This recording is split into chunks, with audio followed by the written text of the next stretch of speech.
All right, good morning, everybody. Welcome back. Nate Ivey with you in the air chair. Hey, good morning. Good morning, Brenda. What's up, Living While Black? My apologies. Starting a little bit later than I anticipated. I wanted to get here right at 8 a.m. But good morning. Come on in. Come on in. Welcome. Welcome. Appreciate you. I want to talk about a few things that have been brought to my attention over the next 24 hours. But I want to give everybody a heads up. I'm going to be speaking in studio. I'm going to be speaking with Judge Tracy Hunter on Thursday at approximately 9 a.m. At approximately 9 a.m. That's on Thursday. And tomorrow, as a matter of fact, let me back up. We're scheduled to speak with Miss Ebony J., my former colleague at a former radio station here in the city. And she is a sister that's doing big things, leveraging her connection with corporate radio, but then also building her brand outside of that. I'm going to ask her to talk about that a little bit when she comes on. Hey, good morning to you, Casey. It's been a minute. Good morning, everybody. How are you? Welcome.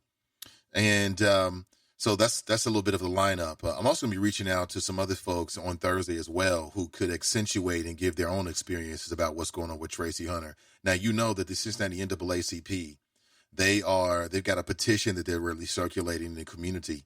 They want people to sign it. You can go to their Facebook page this morning, Cincinnati NAACP, and you can check it out and read it for yourself and decide if you want to sign the petition, which basically is just a show of public support that she should not be incarcerated. This is like a 10-year saga. And we'll talk with her live in studio on Thursday. I was told that she wants to come on the Nathan Ivey Show. She wants to come in studio. Great. Also, on Thursday, we'll be doing a live stream of the Cincinnati NAACP podcast. They record a podcast. We're going to put up a live stream on the Sin Digital Media Facebook page. That'll be on Friday. And then, of course, Thursday. And then, of course, on Friday, another Is It Just Me streaming live recording of the podcast with Donnie B. So stay connected and let's talk it out. Stay connected and let's talk it out. Let me start with a little bit of NBA from last night for those who care about these matters and watch the game. I think some life lessons in that. I mean, number one, you see the resiliency of a champion. I'll say it again, as I watch the NBA and I take different things from it. One thing that I see is that to become a champion, to remain a champion, you got to be resilient. And the Golden State Warriors are just that. Kevin Durant played last night, and it didn't end too well. It looks like he had a serious Achilles injury. Raise your hand if you've ever had an Achilles injury. An Achilles injury is something that's really tricky. It really is. And I say about 3 or 4 years ago, I'm downstairs at home. I'm laying on the sofa. I'm drifting off to sleep, but I'm not really asleep. My son is upstairs in his bedroom. And in that state, right, you kind of drifting off to sleep. You're kind of awake, but you're halfway sleepy, which if you are a parent is a constant state. I hear him choking, like he's choking on something. And, I went from like dead halfway sleep to halfway up the stairs just like that, right? And apparently so did my wife. She was upstairs in the bedroom, which of course is closer, and she got to him before me. But I mean, I moved so fast that as I was doing it, I felt and heard a pop. Like it just sounded like a bubble bursting. It was like a pop, like a wet pop sound. That's what it sounded like. And I don't know what I did. I didn't know what I had done, but to one of my Achilles, and I had strained it. And I mean, just a strain. It was a mild strain, but just a mild strain. I mean, I had to crawl up the stairs for like the next 2 or 3 days. I mean, I understand now the term Achilles injury and what it means to what it implies is that it's a devastating injury because it basically, man, it's like, it's almost worse than not having a leg in a sense because you can't walk on it, but you still have it. And so it almost becomes like dead weight you got to drag along. So Kevin Durant did what everybody was afraid he might do, and he injured his Achilles last night. He's gone. And for those who care about the NBA, it's going to change the landscape of free agency next year, just like that. And how the hell did the doctors clear him? This is why I say, man, black people, people in general, just because a doctor tells you something, don't take that shit to heart. He went from not playing nothing to now we need you, and all of a sudden the doctors clear you. That just goes to tell you that the doctor's interest is going to be like, hey, if it can go either way, we want you to get out there and drop 16 points for us. And he did it. I think Kevin Durant will return to the Golden State Warriors now because they're giving him so much love and emotion. And that's exactly what it seems like he was looking for. I saw the GM. His name was Bob Myers. He was crying. Oh, Kevin, we shouldn't have made you play the game. Oh, Kevin. Yeah, okay. You didn't give a damn. You wanted Kevin to get out there and do exactly what he did. And it worked. It worked. They won the game. That's all that matters. Game 6, Thursday. Don't trust these doctors. Don't let these doctors get you effed up out here. Even if it's a doctor that you trust, don't trust the doctor 100%. Second opinion, third opinion. I've had some doctors try to tell me stuff and give me stuff that ultimately would have been the wrong decision. It would have been the wrong decision. I'm not saying you go in there and have the phlebotomist at my doctor's office to this day can't stand me. We are not on speaking terms. She can't even touch me. I get my blood drawn other beforehand and before I go in and afterward. She can't touch me because I ain't having it. Oh, my gosh. Good morning to you. So that's what I gleaned from the game last night. The heart of a champion is resiliency, even, staying calm in pressure. And then, 2, these doctors that have you do anything. They have you do anything. Now, this man's all messed up. Mama Durant, remember when he said, you the real MVP? Oh, that'll go down as one of the all-time greatest cultural moments, right? You the real MVP, mom, a single mother, growing up, struggling, 2 boys. Man, that was very, very sad. So it is what it is. We'll find out what happens. My uncle swears up and down, oh, Toronto's got what it takes to beat him. I keep telling him, Unc, who cares? It only scoreboard. That's what matters. That's what matters. And we had an invitation to go over to one of our couple friends' houses. And my wife is like, yeah, we should go over there. I'm like, nah, we can't do that because they're Golden State Warrior fans. And if it goes bad, it's gonna impact the friendship. It's going to impact the friendship. And she was like, oh, no, it won't. So we went over to the same couple's house, friends, over the weekend for a birthday party. It was not affiliated to a game or anything because I was just like, no, we're not going out there for the game. And her friend was like, girl, it was good that y'all didn't come over. Because we were not a happy household. I bet they were happy last night. But it is what it is. So, though, enjoy. Again, good morning to you. This is the Nathan Ivey Show, live, local, and vocal. Now, I'm remiss in my duties because yesterday I didn't mention that Bushwick Bill passed away at 52. He was one of the members of the Ghetto Boys. And that was a very different kind of group. They don't make hip-hop groups that look like that, sound like that, or come across like that at all. That was unique. I mean, for people of a certain age, that'll always be, a melody that grabs your ear. Yeah, I'm not sure the circumstances, but damn, could have been cardiovascular disease, which I was reading. It could have been cardiovascular. I don't know. Good morning to you. And what's on your mind, choppers? A great place to place your thoughts could be in the Friends page. And shout out to and good morning to all the new members of the Friends page. Akeem has been prolific. Jesse, Jerica, thank you so much. Appreciate it. Great stuff. We'll get to some of that in just a minute.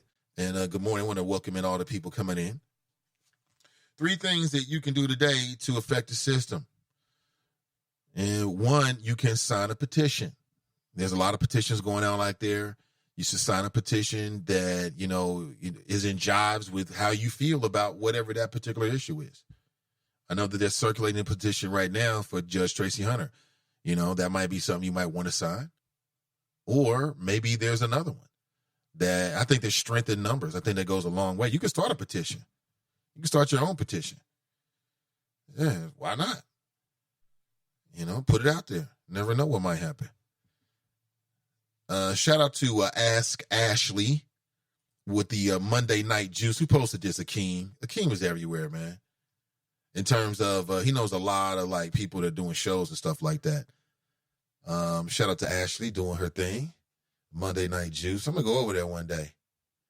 I posted 14 hours ago that Procter & Gamble is looking for male mechanical/chemical engineering students for a summer program. I actually shared that from the Cincinnati NAACP's page. They got a contact person and everything that's tagged on there. And you can jump inside the friends page and check it out for yourself. If you know someone who, what I just described might be a good idea for them, please share it with them. Please share it with them. What in the hell? What is that?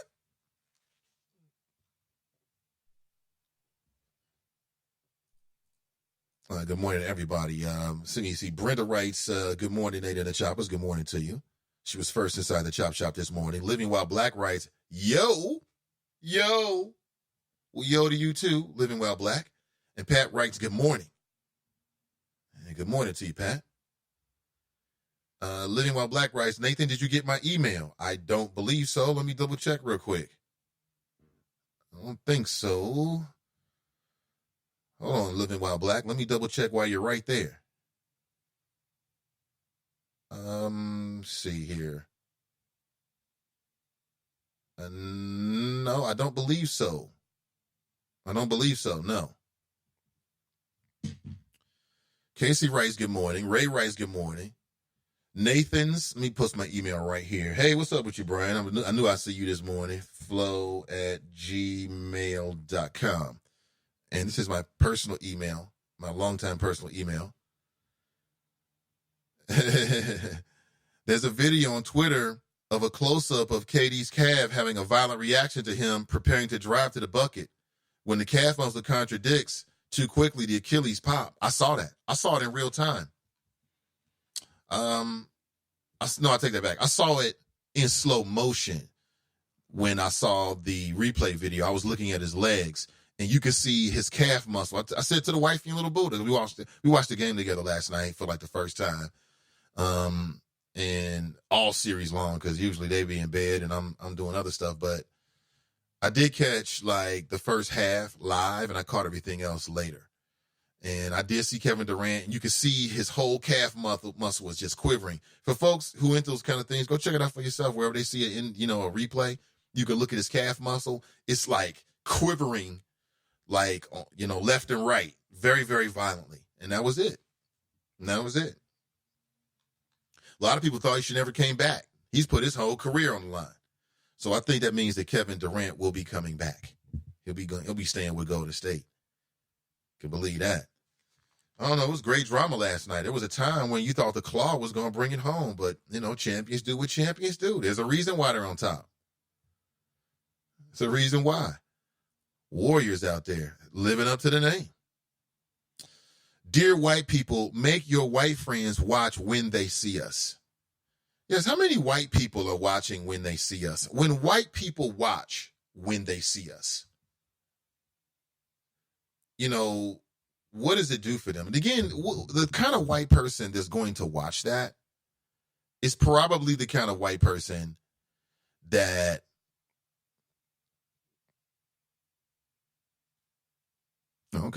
is probably the kind of white person that already is kind of like, is a liberal, already kind of is open to the idea and understands the idea that there's a lot of inequities when it comes to African Americans, right? That's the kind of person I'm thinking is like conservative white people. Trumpsters are not watching that because they'll look at that Netflix special When They See Us and they'll see propaganda. Oh, this is the left. It's the Democrats. That's how they're going to look at it. I don't think it makes any sense whatsoever, but I'm just telling you. But I don't know what white people think when they watch When They See Us. If you have white friends and coworkers and you've got those kind of relationships, you should challenge them to watch it. Go check it out.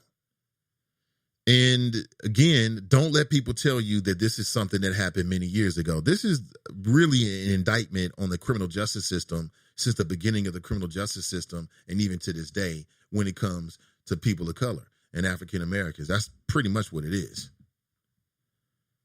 It's pretty much, you know it and I know it. It's a damn shame. Oh my gosh. People still haven't watched it. We got to watch that. I think at this point, when you get a chance to, you know what I'm saying? Nobody's rushing you, but I just feel like, it could be valuable to the conversation. You know what I'm saying? It's just movie. But just think about all of the interest that's happened now. See, right now, like this media, this movie, this Netflix special has had an impact in the real world. Impact in the real world, because in the real world, people are talking about it now. And now what's come out is that the white female prosecutor, Linda Fairstein, she's getting her social media justice. She's getting it. That's why I love social media. Just like it is. And she's in the media now. With 1 hour ago, reported by CBS News. Central Park 5 prosecutor Linda Fairstein, she called the Netflix series an outright fabrication. It's all made up. Except for the ending. Everything's made up except for the fact that a woman was brutally raped. A man confessed to it who had no prior affiliation to these 5 young men of color. These young boys, really, they weren't even men. These men went to jail. One of them went to Rikers and was brutalized. I mean, these are all facts, Linda Fairstein. They were exonerated, right? And now they're trying to get on with their lives. I mean, what's the fabrication? All the most important facts seem to be true. They seem to be right on point. Right? It's a joke. Linda Fairstein's a joke. Her ass should go to jail. I think, listen, if you want this shit to stop, here's what you got to do. You got to put these prosecutors' ass on the line. They got to be on the line. And somebody goes to jail for a long time. Oops, my bad. Nah, you got to eat some of that time too.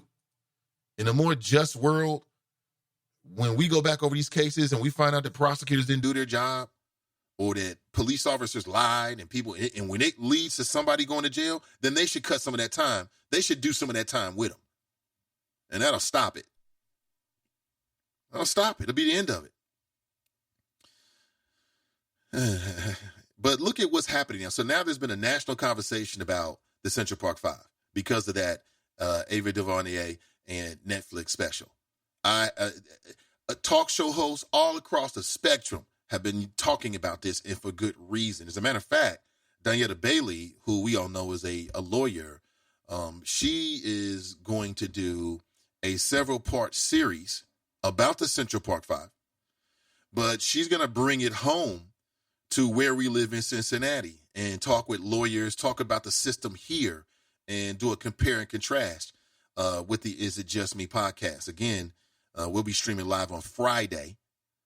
Okay, and if we're not already connected, you can find the Is It Just Me podcast group if you want to be connected directly with Donnie B, and you can also go to Send Digital Media on Facebook as well, and you can watch the live stream on Friday at 12:30 p.m.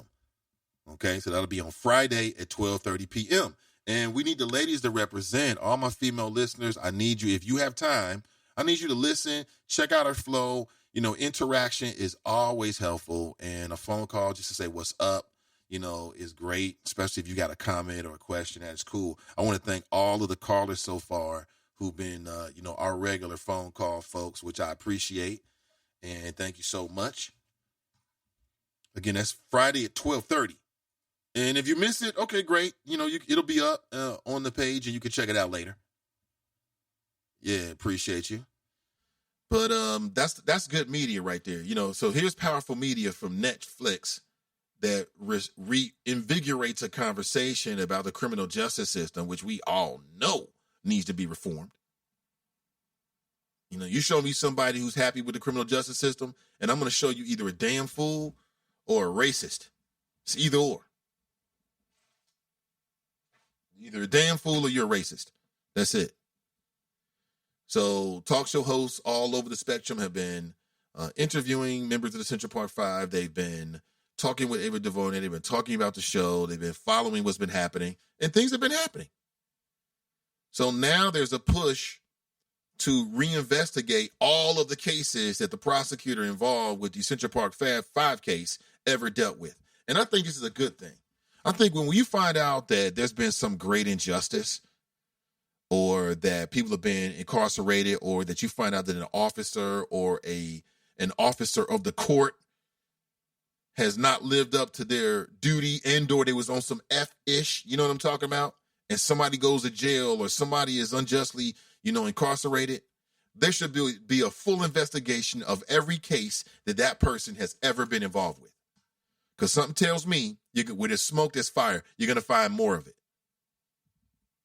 Gonna find more of it. You think it's the Central Park 5, the first time some young boys of color got railroaded? Hell no.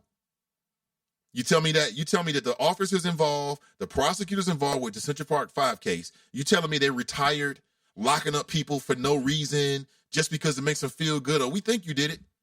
You telling me that was the first time? Man, if we really knew what really went down, something tells me there's probably a whole lot of Central Park 5 type cases in every city, in other county, right? Whatever there's a courthouse, some ish like that has gone down. You know it and I know it. I mean, let's just be real about it. And so I love the conversation that, people are having, right now because of that Netflix series. So, I mean, sometimes, a documentary can spark conversation throughout our culture. Maybe in a good way, maybe in a bad way. I think in this case, it's all good. Yeah, I think in this case, everybody agrees that this is all good. That's what I think anyway. Could be wrong about that, but it's all good. Have you seen it? And if you haven't, don't let people make you feel bad. You got to do it on your own schedule when you get ready. When you get ready to check it out, if you're somebody who's like, oh, gosh, I mean, I feel for them brothers. I'm going to watch it, but I just haven't had a chance to watch it yet, Nate. I understand. I know you'll get to it. No doubt about it. Let me jump around just a little bit. Hey, caller, hold on 1 second. I'll get you in just 1 second.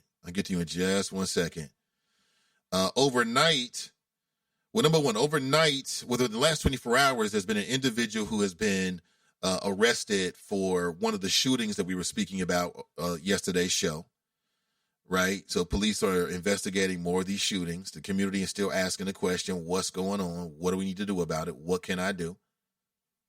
21-year-old charged with murder in East Price Hill shootings. 21 years old. Damn. Sad. All the way around. The police chief says that the shooting spike won't change his strategy. That's been reported within the last 24 hours. Okay. The police chief says that their shooting strategy isn't going to change. Well, not their shooting strategy, but their strategy on how to address violence. It's not going to change. And I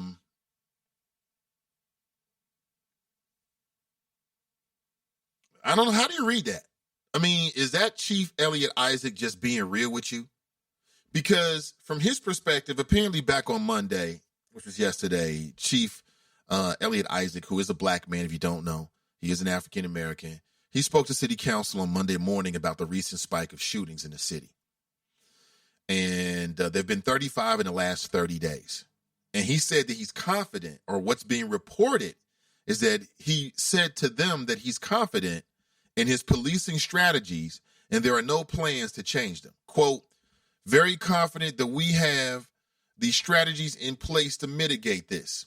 We are constantly looking for opportunities to deploy folks where we need them. Isaac noted that the shootings haven't been concentrated in one part of town. We're seeing them happen all over our city, which is disturbing, but we've seen this happen before. And he said that essentially the shootings were lower than they were a year ago. Now, my thing is, if there was ShotSpotter in Price Hill, would this have happened?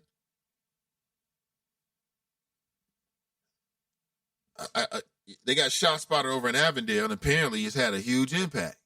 Because once people realize, oh, the boys are coming, then they think more about it, right? If only we had shot spotter, but shot spotter technology is coming to Price Hill, so maybe that'll have some impact. I don't know. To me, I think it's deeper than that. Is that Chief Isaac keeping it real? Do you appreciate him being honest and saying, look, I'm not going to play these games. I'm not going to say, oh, we're coming up with Vortex 3. Yes, Vortex 3. We're going to swoop in with our Vortex 3 initiative. Instead of playing games, he just said, look, it's not that it's a blip on a radar screen, but essentially what he's saying is that he's concerned, but not to the point where he feels like he needs to abandon his strategy. Is that smart to you? Does that make sense? Or do we expect for him to say, look, clearly your plan ain't working. If you've got something in place to mitigate doesn't sound like stop. Mitigate sounds like I'm going to manage it. And how do you, is that just being real? Is he just being real about it? Or is that some BS in your opinion? I want to know. 513-873-7134. I know we have somebody on the line. You can call me back and I'll put you on. Okay, there it is. All right, I'm gonna put you on hold for a second, caller, and I'll bring you on in just a second.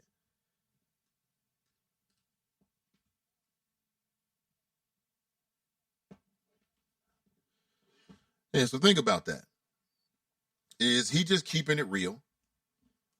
Or is, do we expect for the chief of police to have some kind of plan to deal with situations as they happen?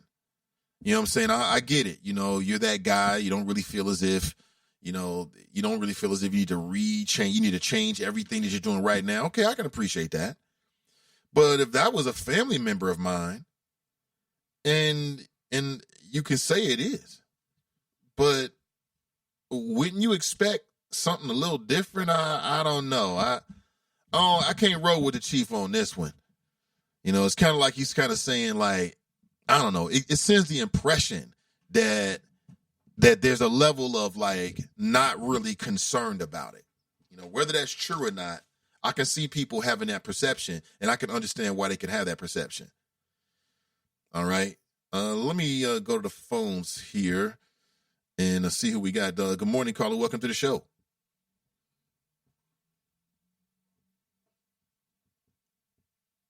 Yo.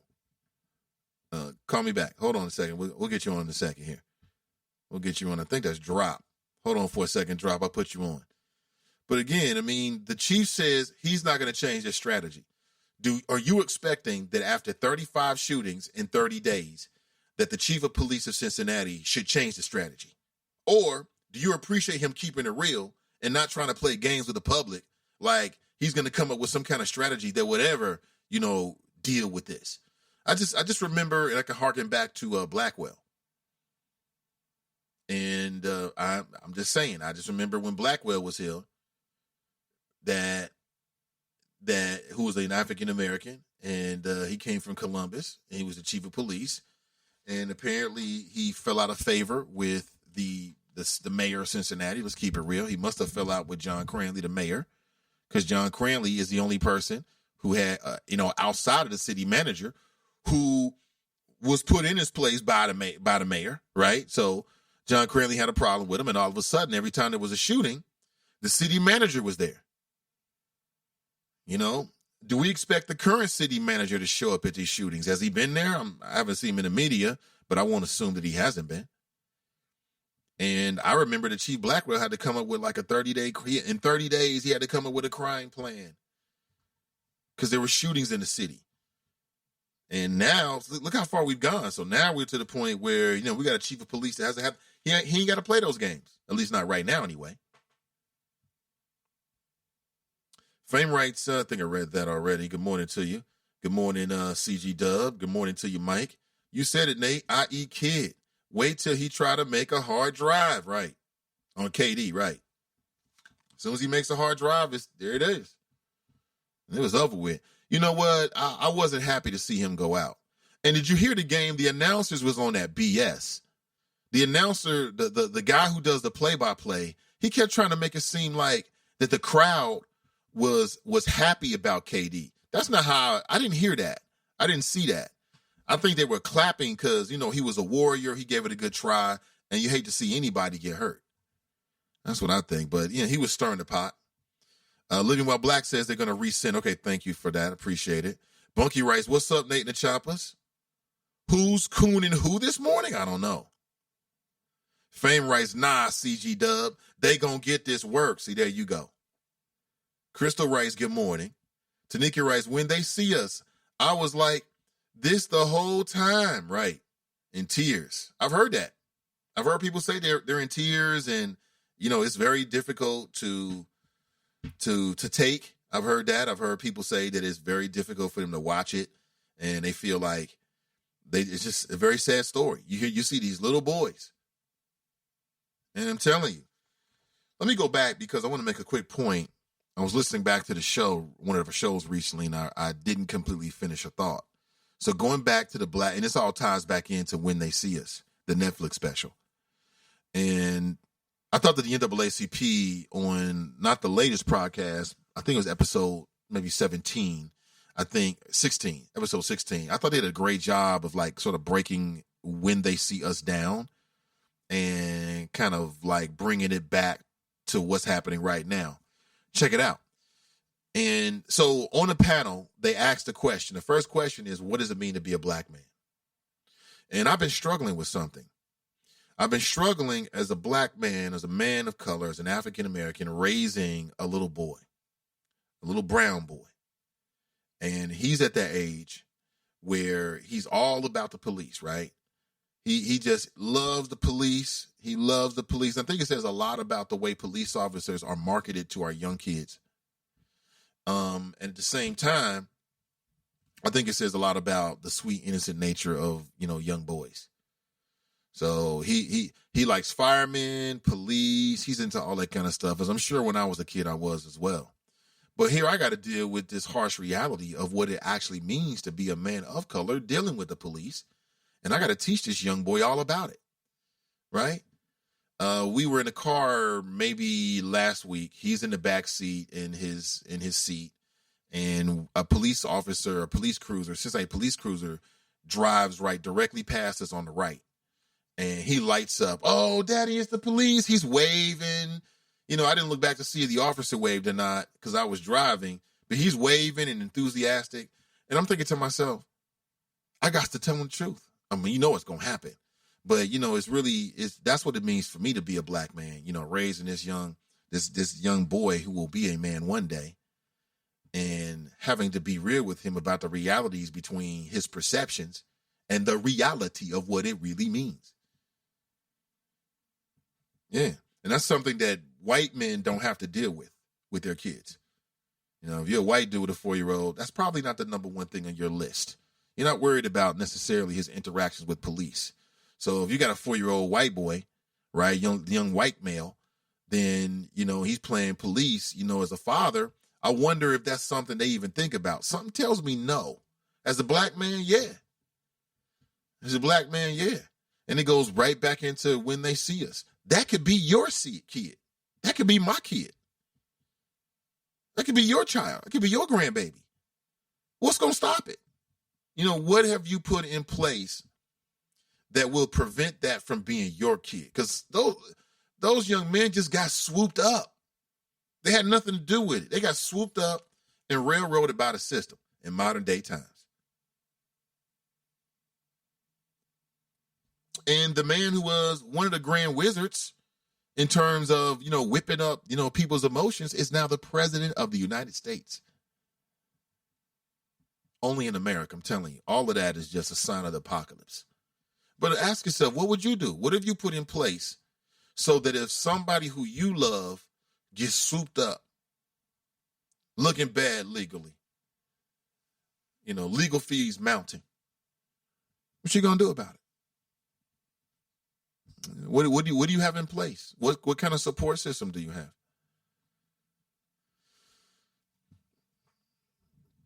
Don't think that can't happen today. can happen today. It's going to happen today, somewhere in America. No doubt about it. I can feel that. The last episode about Corey was hard to watch. Very, very sad. The Trumpsters are the Feinsteins. Of course, they will agree with what she did or won't watch it at all, right? Trumpsters are not going to watch when they see us. People that are like super, who always side with the police no matter what, they're not going to watch it. Police officers, I like to know, will a police officer watch this? Something tells me no. And again, I'm speaking in general. I think black officers will watch it. But and there's going to be white officers that'll watch it as well. But I'm thinking this is just my bias. And if I'm wrong about this, my biased opinion, at least I'm being honest and I can say it's just an opinion. But something tells me that a lot of officers will look at this as if it's anti-police propaganda. They'll look at it the same way they did at that Madeira art project. And there's people that feel that way. You know, they get this absolute attitude when it comes to police officers. Like, two things can be true at the same time. So, for instance, whoever that Madeira art student is could have very strong feelings to the point where they create something from an artistic standpoint that depicts a police officer as a pig. And at the same time, that person can 100% support police. Two things can be true at the same time. You can say, look, I got an honest problem with this.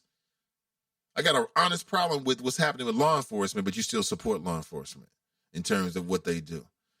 But people get these attitudes where it's kind of like either or. It's all or nothing. And I don't think that's reflective of how human beings operate. Nobody is 100% of anything. We're a mixture of a lot of different emotions and feelings and attitudes and desires. Not just one. Dill writes, good morning, Choppers. KD was well on his way to a 40-plus game last night. I think GSW comes back to take the title. Well, I mean, that wouldn't be what I want to see, Daryl. But if it happens, it'll be great theater. It'll be great basketball theater, and that means we'll go 7 games, and that checks off a couple of my boxes. I mean, I'm not too upset about that. We shall see. We shall see. And good morning to all, man. Look at Daryl's avatar. Let me check on this, man. The young king right there. Look at him. Look it up like, what is that, daddy? Oh, that is great. You got to come to Chop Shop and check out Daryl's profile. He's got a picture of his newborn son. That's beautiful. CG Dub writes, asks, drop, have white people watched it and what they think about it when they see us? He would know, right? He would know. I think he would know. Maybe he wouldn't know. I'm not sure.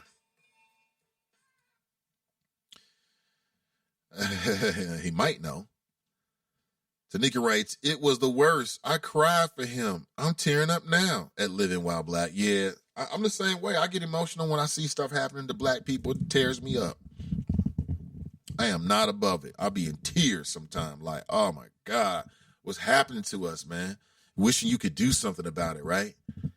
I understand. That's why a lot of people are like waiting to see it, because they don't want to go through the emotions that you're going through when you do. And you see somebody, a young person, right, that looks just like you. That could be you.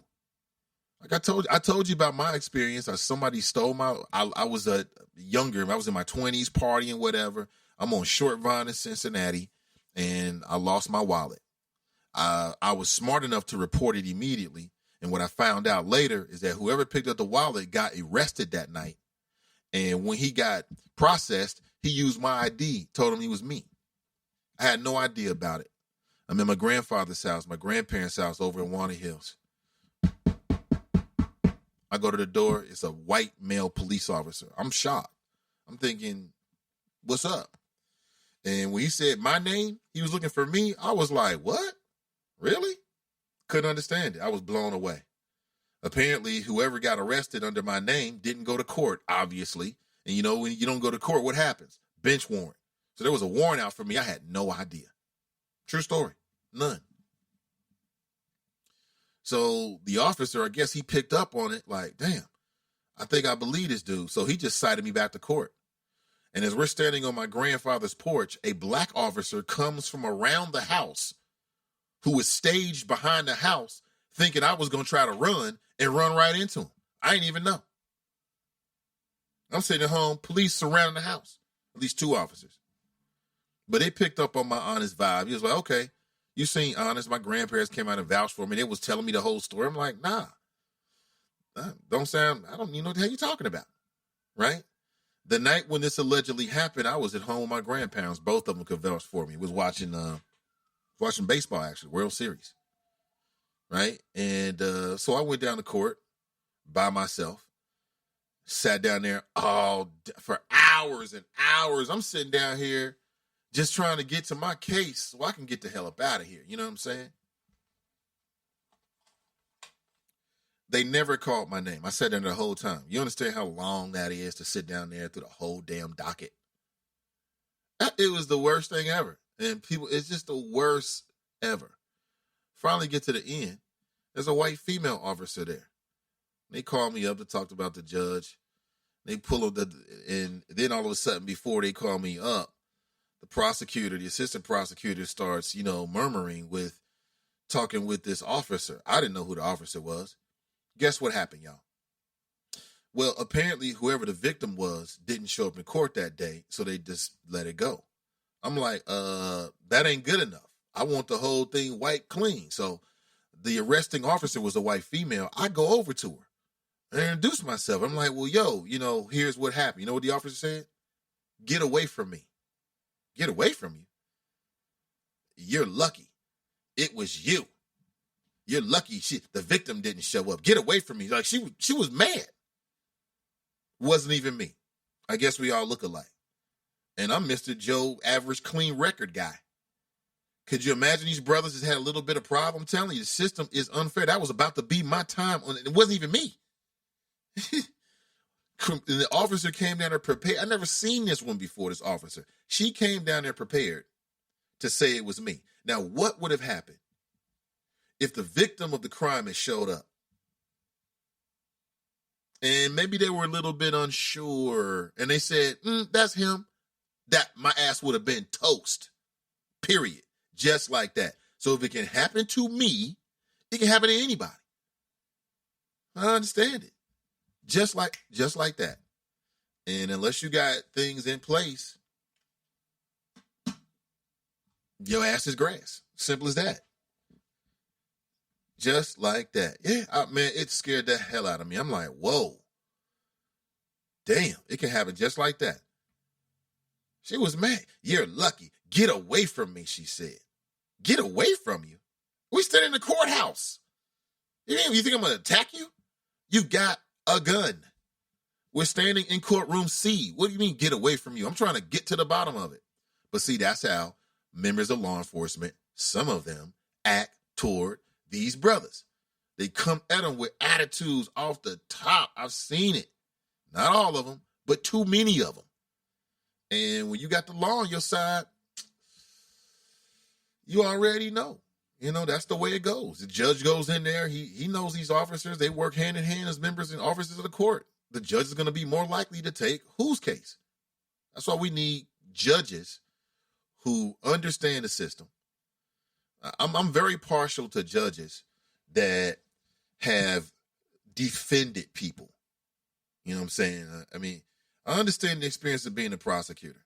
But I think when you went into the courtroom and you've actually defended another human being, if you get a chance to see the system through the eyes of those people, and that's what the court is supposed to serve, okay? The interests of the people and not just the agents of the court and law enforcement. That's just me. Very partial to people who are running for judge positions who have been in the court, number one. And then number two, have been in the court defending people. I think that's very, very valuable because then they can see through things certain times. Like, wait a minute. I'm reading the situation. This man seems to ring true. Are you sure? But what are you going to do? What happens if you get into a mistaken identity situation? The officer mistakenly identifies you. Man, listen, to be honest with you, there have been people that have gone to jail just in that scenario that I was in. Victim don't even show up, but the officer says it, and they roll with it.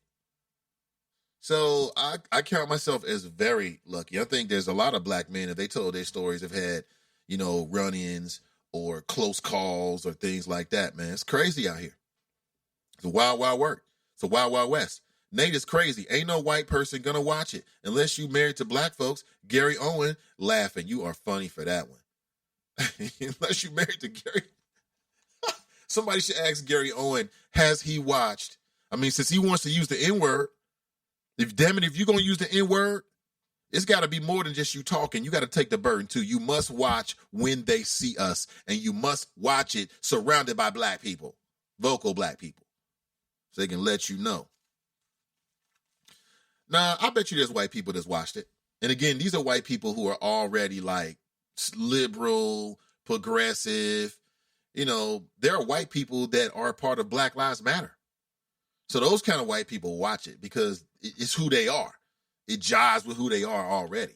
If you're on the fence, you're probably not going to watch it. And if you're a friend of police, no matter what they do, because your grandfather was a police officer, so no matter what a police officer does, you're going to make excuses. You're always going to see the police officer side. If you're that person, no, you're not going to watch it. You're not going to watch it. That's like Birth of a Nation to you. You just like, I'm not going to go watch Birth of a Nation tonight just for some shits and giggles. So what are you doing tonight? Oh, man, I think I'm going to catch up on Birth of a Nation tonight. Right. It don't even sound right. Do it. For folks that don't know, that's a racist film. First ever.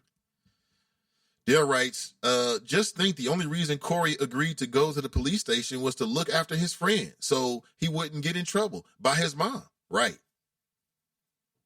Yep. That brother just went there with his friends. Got caught up in the game. Happens. Like I told you, I just told you my story. That is a true story, 100%. It scares me to this day. It's the kind of thing that scares me about my son. Like if my son go out here and do some dumb shit, he got to deal with it. Those are the consequences. But if he gets caught up in some dumb shit, that's another thing. And as, people of color with children, that's what you worry about.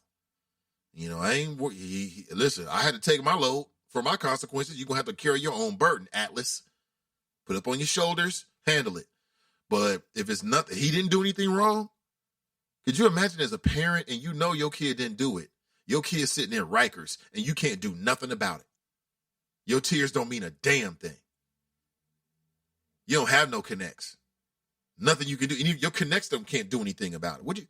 That's got to be the most gut-wrenching feeling ever as a parent. It's like they're dead. Or they're in a bad spot. You can't do nothing about it. D. Wizzle writes, Rihanna releases new photos and album, Bruh, Bad Girl. Please post a link. Bad Girl Riri? I read that Rihanna was the most wealthiest female entertainer in the world. And not because of the music. It's because of Fendi. She sells makeup? Apparently it's a worldwide sensation. I wouldn't know. Bunky writes, another rogue nigga locked up for murder. Good. Thank you, Bunky. Appreciate that. Sissy Tigress writes, morning, y'all. Shot spotter is a joke. Just like 911. Wait. Just like, I'm not sure what that is. The choo-choo train. # waste of money. You might be right. I'm still suspicious of Shot Spotter. And every time it comes up on the podcast with PG Sinfield, he's like a big proponent of it. We get into it a little bit because I just don't, I hear you, but no, I don't know. So what's happening with this? Are people really not firing more shots because of it? They claim it's true. So Angela writes, salutations, good people. Hey, good to see you, Angela. Listen, D. Wizzle writes, great series, tearjerker, When They See Us, big ups, Ava DuVernay, work. Unfortunately, there is a pattern of practice, criminal system reform. I agree. Ray writes, and Nathan, that should happen in Cincy as well. Chief Isaac's blank is ticking. His clock is ticking. Tanika writes, just think how many Central Park 5-ish men are currently locked up now. being abused, misused, and locked up doing nothing but being black. This story is just one of thousands of stories. My heart is broken. Yeah. The sands almost drained from the hourglass on his leadership. Leave Chief Isaac alone. I support that brother. I hope he does well. I don't support what his comment was, though. It just feels like it's kind of like, again, for me, I wouldn't have made the comment because it kind of comes across like, well, we got an acceptable number of murders of black men in the city or people in general in the city. Now, speaking of which, we also talked about the case, and again, the family is making noise about this online. And it's very, very sad. There was a black man that was killed after an altercation with a white male. And again, people are still talking about it. I was on the father of the individual's Facebook page. I just started getting these messages yesterday. And apparently, he's posting up photographs of this white male. And people really are, there's a lot of emotion that's being whipped up. And I'm talking about Nigel Bates Miller. And 22 hours ago, he posted this. Detective David Gregory is the lead investigator, and the murderer is Joseph Gregory. So tell me, are they related? And why haven't this killer been charged? ? Detective Gregory stated to child's mother that he didn't care. This man is just as evil as the killer. He is attempting to help him get away with murder. How can this be a police? To serve and protect from whom? Oh, man. So this is all coming out. And this is just it's a real sad situation here. So he says that the lead detective is David Gregory, but the man who killed his son, his name is Joseph Gregory. So I think that's a fair question. Like, is there a connection between these two? I think that's a very fair question, but I don't have the answer to it. Maybe you do. I don't know. It looks suspicious. You know what I'm saying? It looks real bad. And could you do that? Could you be would the Cincinnati police put a lead detective who is connected by family to the victim in charge of the case? Because if so, that doesn't make any damn sense. Hold on, I want to share this right now. I'm going to share this in the group, and you can check it out for yourself. Yeah, it's a terrible situation here with this brother, Nigel Bates Miller. And somebody was in the chop shop yesterday. They were talking about what happened and what they thought went down. And they said basically these two men have been going back and forth, and then they got into a gun battle. And one just killed the other. Let me see. Mike Davis writes, are we donating to Gabe Davis' campaign? What's the solution? Don't say voting. We know that part. What's the other part? I think Gabe Davis, if he ends up running, we'll need a lot of support. And if Gabe Davis meets the criteria that people are looking for, like, he checks off your boxes, yeah, I think there's a lot of things you can do for him other than voting. You can volunteer in his campaign. Of course, donations will help him because, Gabe Davis is relatively unknown. I haven't really heard about him on the scene or anything like that. But he's got good credentials. He's got the kind of credentials that on paper can make people, open the pocketbook and support him. I do know that the Democrats have a political action committee, or it's trying to remember the name of the individual that was in the paper last week. Jason Williams wrote a piece about him. He said the Democrats, it could have been George Soros. I think George Soros, as we get ready for 2020, is looking for candidates to back. And Gabe Davis's name came up because if Joe Dieters is raising millions of dollars and he's already got the position, he's the incumbent, he's connected to all the Republicans. All the Republicans worship Joe Dieters. They worship Joe Dieters. Joe Dieters comes walking in, they bow down like he's the king of the North. I'm not shitting you. I'm telling you the truth. Joe Dieters runs the Hamilton County Republican Party. Whether they say it or not, it's him. And that's why they all kiss his arse. Right? So he's super connected. He's super well liked. He does lots of favors for people with the slush fund from the drug forfeiture money. He sprinkles that around, does favors. He's got a summer program where, he offers opportunities for young people that might want to go get law degrees. So that means that, he's doing favors for the well-connected, the Republican elites. And I said earlier, he's got a boatload of money, right? So that's a hell of a damn thing right there. So yeah, you're right, Mike. I'll tell you what, let me reach out to Gabe Davis again and let him come inside the chop shop. And we can get a better sense of who he is. And really, to be fair, we really should do it, after he declares. Because before he declares, we're not going to get as much. You know what I'm saying? It'll be a lot of, we'll get his background and his philosophy, but nothing specific about him running because it hasn't announced yet. So I'm down. We'll definitely bring him on if Mr. Davis is willing to come on, Mike. We'll definitely do that. Khalif Browder went to Rikers as a teen who was never charged. Yeah, that can happen. That can happen. Just sitting there waiting for a damn trial next to some hardened criminals. Cerinthia writes, true. To Angela, the solution lies in white voters willing to vote in a black prosecutor. It could, yeah. So that means it goes back to Gabe Davis being able to project his message into the households of people in Hamilton County. Because, I don't know. I don't know how people are going to feel about it. And again, here's the other thing about that, is that black people are going to vote for Joe Dieters too.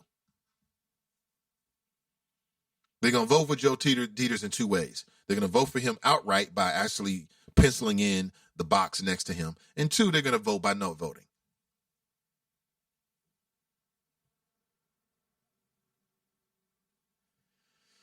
In a head-to-head race, Mike D, I'm not convinced. We've been here before. Janaea Trotter, Alan Triggs.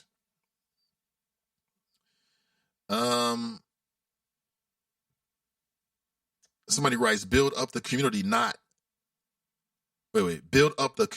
move out of it. Angela writes, my pragmatic and realistic outlook would not allow me to be blindly have faith.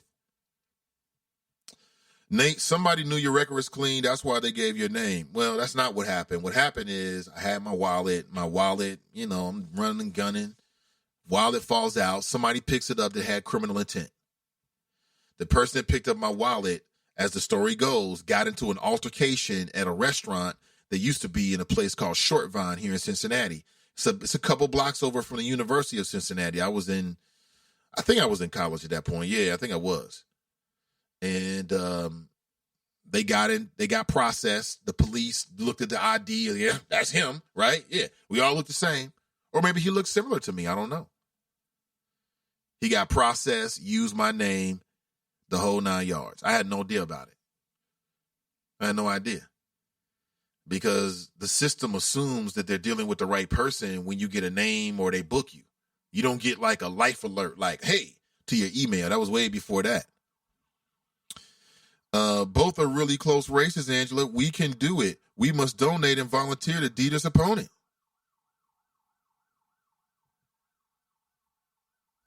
I think Stephanie Dumas was another case of winning by selection, not by election. Time will tell.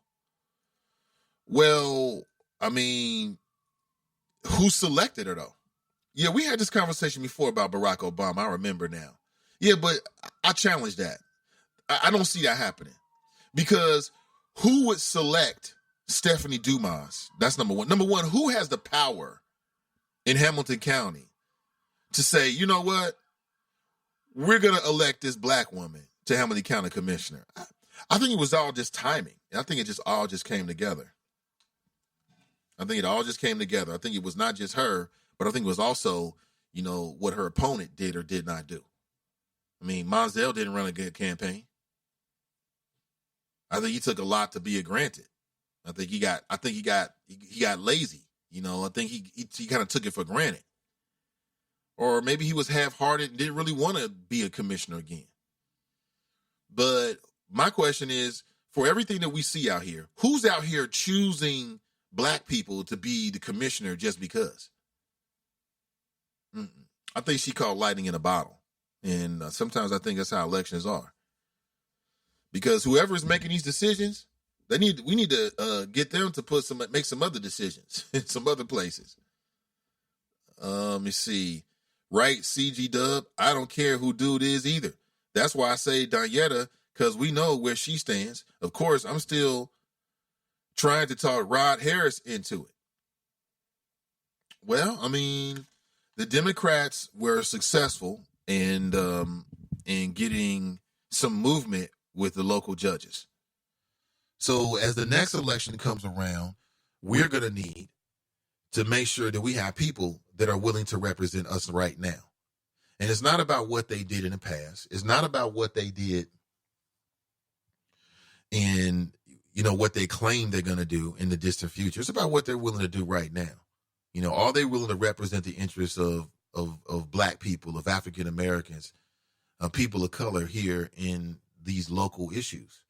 I mean, that's what it comes down to. And we shall see. We shall see. I think it's interesting. We shall see. Muhammad Noah should watch when they see us before they lock him up. Am I lying? Mila J writes, black folks need to talk about the lack of life insurance. Why do we not get life insurance? ? All these shootings and all these GoFundMe accounts. Good point, Mila J. And then not just talk about it, but we need to actually put it in place. How many people have life insurance inside the chop shop? You ain't got to ask. You ain't got to raise your hand or say anything, but maybe it's something you just think about. That's a really good point. Hey, I see Aria's in the house. Hey, Aria, it's been a minute. She writes, when they see us, Aria Morales was framed in Hamilton County in 2007 and is still in prison fighting for her freedom. All it took was one detective who lied throughout her entire trial and a willing prosecutor who cares less about the innocents in Hamilton County. 14 years now on a 15 life sentence, and our struggle continues. Aria, well, thank you for being here. I'm so glad you shared that. And because you have made me aware of what's been going on with your daughter, and I think perhaps other people as well, but for certain. And that is that, your real life situation is exactly the point that we've been making. And that is, when they see us, is really relevant now. It's not just a story about what happened to these young boys. It's a story of what's happening to people of color in general. And even today, when we interact with the criminal justice system.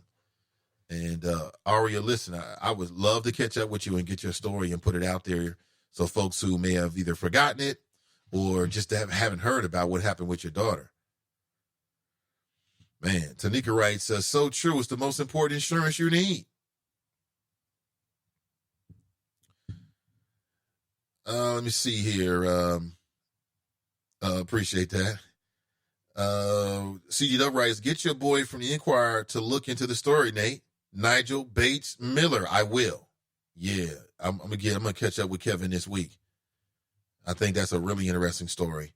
Angela writes, Nora wouldn't go to Gym Pop. I'm not sure. Bad girl. Okay, thank you.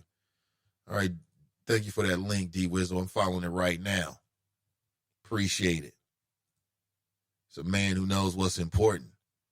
Oh, okay. Somebody writes, oh my God. Okay, I see her. Yes, we approve. Absolutely. Angela writes, so he wasn't completely vetted. He's a bona fide kook. You said that Paul Sohi is a bona fide kook? Okay, Angela. Listen, when you turn up with all your blood drained, we're going to know you're messing with the Prince of Darkness. That's all I'm trying to say. Paul Sohi isn't a bona fide kook. Paul Sohi is Dracula in real time, man. That's who he is. Ask the real Terrence Howard. He'll tell you that. He'll tell you. King Koblai writes, Aria never forgotten. Absolutely. Absolutely. This is a kook. Oh, man, that is hilarious. I don't know, Mr. Sohi, so I don't know. Mike Davis writes, the opponents that came close to ousting Dieters became judges, so they couldn't challenge Dieters again. Bunky writes, didn't Black Cincinnati already have a chance to vote Dieters out? Well, every time there's an election, we get a chance to vote Dieters out if that's important to you. Every time. And I think that there's been some good candidates. I thought that Fanon Rucker was a good candidate. You had Alan Triggs. I just, even in a losing effort, I think it's important for the Democrats to run people against him. But if you really want to beat Dieters, it's going to take an overwhelming amount of support from the community. It's going to take an overwhelming amount of support from the community.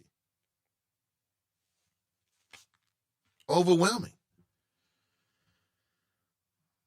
And volunteers, money. That's if you believe. I mean, you might listen. You might get a chance to hear an interview with Gabe and be like, nah, he's not that guy. Or you might listen and think, yeah, I think he's the one. He's got a very distinguished and very unique career. So you can't say that on paper he's not qualified. And really what I've seen from Joe Dieters is, I mean, that somebody can do that job in a way that would bring more equity. But the thing about it is, can we quantify what it is that we don't like about Joe Dieters? And then can we also quantify what it is that we're looking for in his opponent?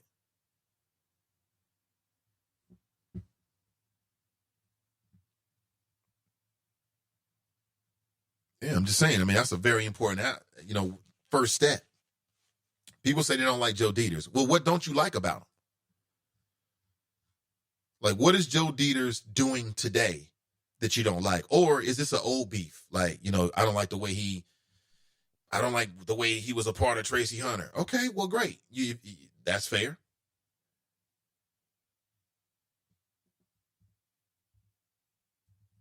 It's completely fair.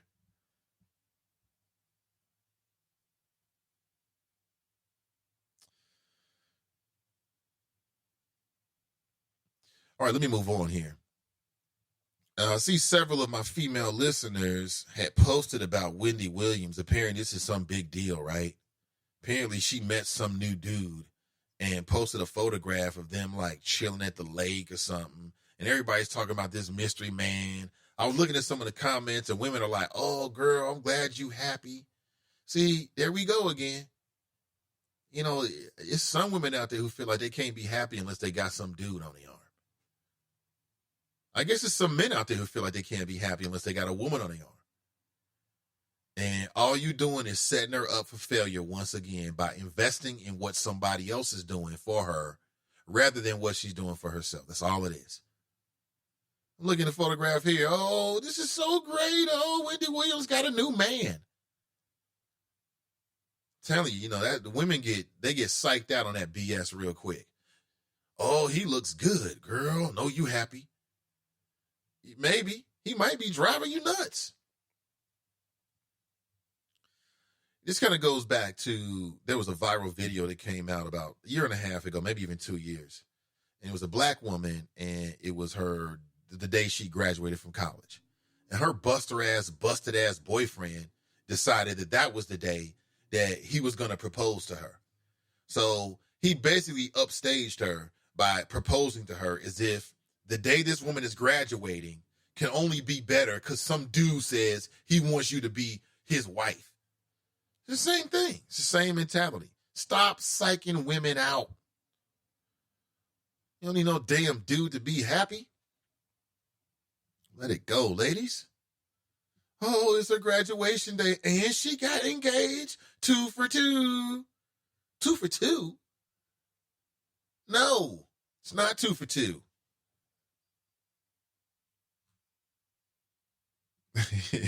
That's how little girls get psyched out.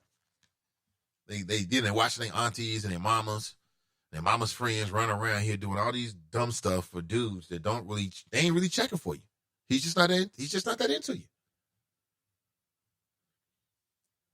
Derek Ballin writes, good morning, everyone. Hey, what's up with you, Derek? Good to see you. Bunky writes, knock, knock, Nate. Remember Ray Tensing? Hashtag Dieter's boy. Well, listen, my thing is this. Again, can we quantify what it is? If you don't like Joe Dieters, can we quantify what it is that we don't like about Joe Dieters? Can we do that? If you like Gabe Davis, or to take Gabe Davis out of it, what is it that you want in your candidate? I want to say this again. I just feel like we keep doing this backwards. And that's why with the Represent Now pack, I want to do it differently. What we should do is sit down and figure out what we're looking for in a prosecutor first. It doesn't matter who the candidates are.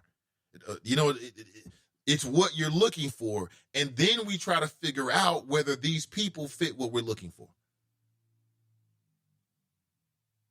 Are they going to represent us now? That's what should happen. But what happens is they give you two choices. And again, some folks don't play that game. They give you 2, 3, 4 choices, and you kind of force yourself to try to figure out whether they fit for you. And again, as I said before, you don't get a chance to choose your candidates. Sometimes you got 2 candidates and they're both imperfect candidates, and you realize the decision needs to be made. And it's kind of like you try to get as close to your target as possible, right? I get that. But so what is it that we don't like about Joe Dieters? Is it Tracy Hunter? Is it Ray Tensing? He tried to prosecute Ray Tensing. He just failed at it. Is it, what is it exactly? What is it? You tell me. I want to know. See, Tanika writes, I can just imagine. I was thinking about you when I saw him at Akeem. Them same females happy for Wendy, but gonna be big salty when their man imply the Monique side piece law. See, Bunky writes, as the relationship expert in cyber Wakanda, women new nigwas like new ussy too. What? Women like, wait. He writes, women new nigwas like new ussy too. See, there you go. I'm not sure what you're saying, relationship expert. I'm not sure what you're trying to say. Can you rewrite that? Because I don't want to mangle it.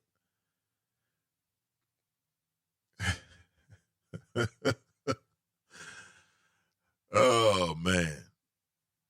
Maybe you should write that again. I don't want to. I might misinterpret it. King Koblock writes, my nephew told me it was hard playing Antron McCray in When They See Us at Tanika. King Koblock, listen, I would like to get your nephew on the Diana Bailey podcast. She's going to be doing a mini series where she breaks down the Central Park 5. And since he played that role, he would be a great guest, King Koblock. Can you make that happen? Hit me up on the low, in the DMs. Let's do this.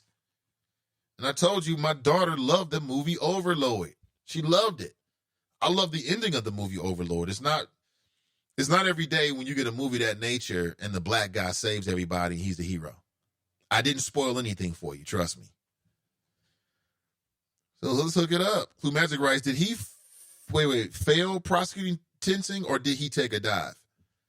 I don't know. I can't speak to Joe Dieters' heart. All I can say is that he failed in terms of what he said he wanted to do. He said he wanted to get a prosecution of Joe Dieters. Of Ray Tensing, he didn't do that. So my question is, why don't we like Joe Dieters? I'm speaking that very generally, if that's how people feel. And I'm not telling you that I've got some great affinity for Joe Dieters, because I do not. I understand, my thoughts about it, but I want to know your thoughts about it. That's what I think. Jericho writes, here we go again. Men speaking on how women think and feel in relationships. That's what we do. We signify, Jericho, on relationships. That's what makes it so much fun. And you know that I'm right, Jericho. You know that I'm right. Wendy Williams just got a divorce. She ain't ready to be in no relationship. She just got divorced. And you got all these women jazzing her up because she posted a photograph with a dude. Like, go on, girl. Ooh, Wendy getting her groove back and all this kind of stuff. All you doing is setting her up for failure. You know, what I'm saying is don't invest in a man, invest in you. Fellas, don't invest in a woman unless she's your wifey. Then you go overboard with the investment. Invest in you. That's all I'm saying. King Koblock writes, I'll try, Nate. Hit him in his Instagram DM. When I hit him, I will. When I do, I'm going to drop your name. I'm going to say King Koblock. He's not going to know what the hell I'm talking about. I am going to hit him in his DM. Yes, I would love to get him on the show. Tracy writes, I'm back and lost as usual. Well, we're only 90 minutes into the show. I understand. Good morning to you, Tracy. Ray writes, dive. You think he took a dive? I don't know if he took a dive. Speaking of Ray testing, I don't know. I don't know if he took a dive or not. I can't say that. I don't know. All I know is that he wasn't able to get a conviction of Ray tenting, and it pissed me off. That's all I know. That's all I know. Other than that, I don't know anything. Oh, and I do know that if you leave a baby in a hot car, you can get away with murder as long as you cry.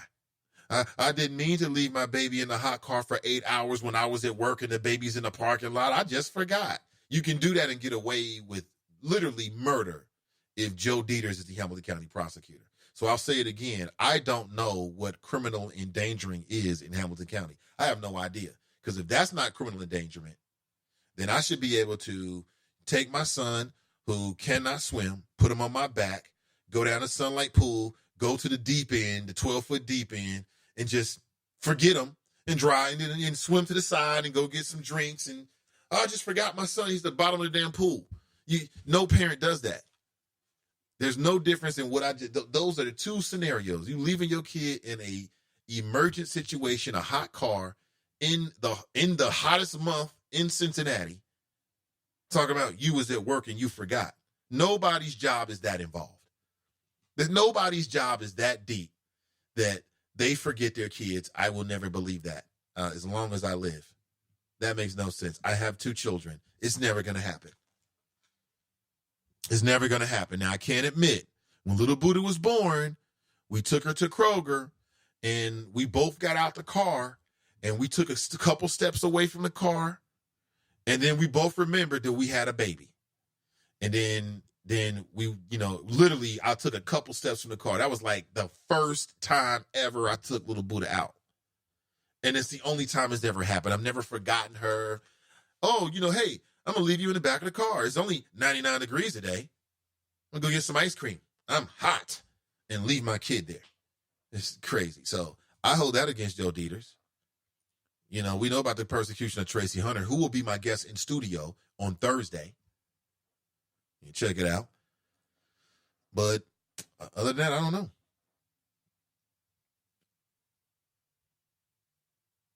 Tracy writes, Jerica, I saw your post about the dummy trying to choose between the man and the mistress. When will they learn? Oh, boy. What are you talking about? What did I miss? What did Jerica post? Let me jump inside here right now. Let me jump in here right now and see what you posted, Jerica. Is that the, I think I saw that. It was a cartoon, I believe it was. Oh, boy.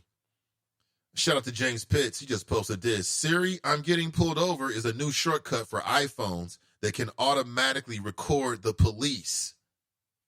I'll come back to that.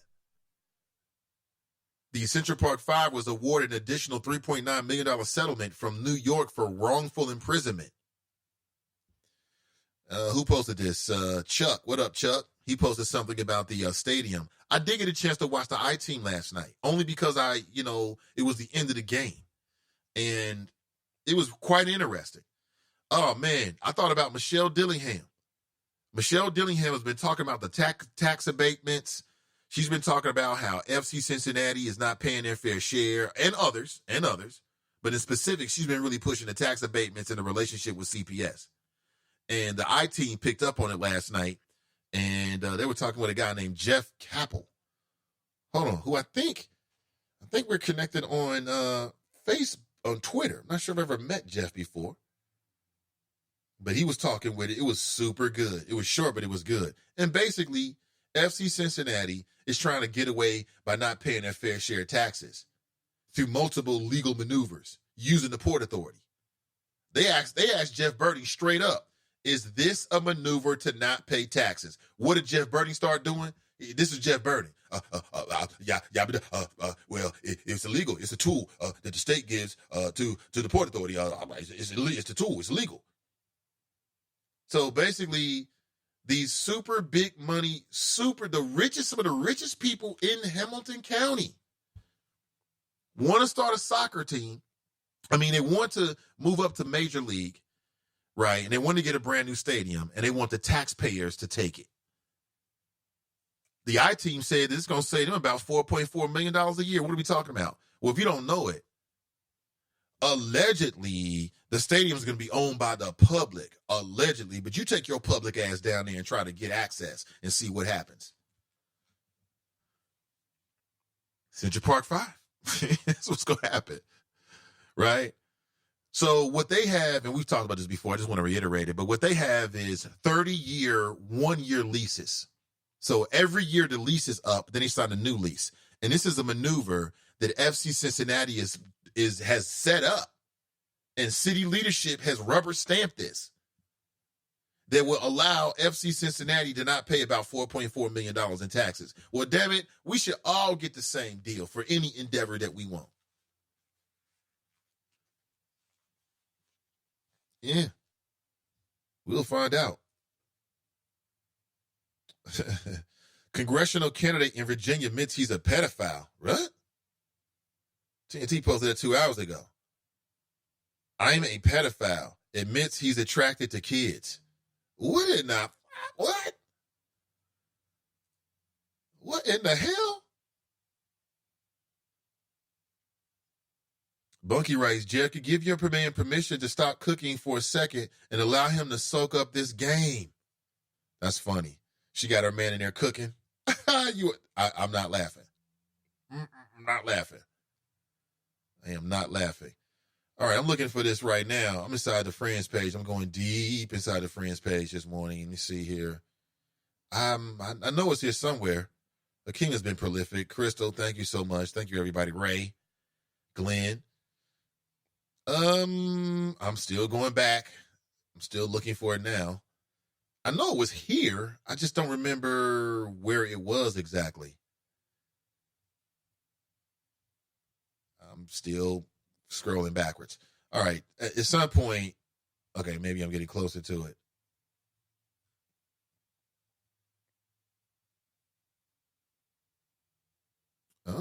Like that. Let me see. I am still, here it is. Is this it? No. If you want to cry, I'll give you something to cry about hip hop after 2004. That's hilarious. Oh man, I don't know where this is. I mean, there's so many stuff in here. I'm just trying to scroll back. I do kind of remember seeing it, but just tell me the gist of it again so I can get it. I don't remember. Tracy writes, who's coming on Thursday? Judge Tracy Hunter. Well, Judge Tracy Hunter will be live in studio with me, is what Ray writes. I'm not even sure what that means there. Let me see here. I'm with you up until the top of the hour. Why is Nate not taking calls today? Track phone. Right.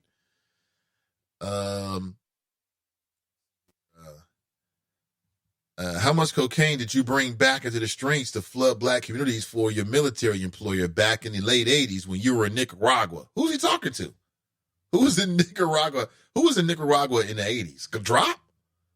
You are funny for that. Why did you say that, man?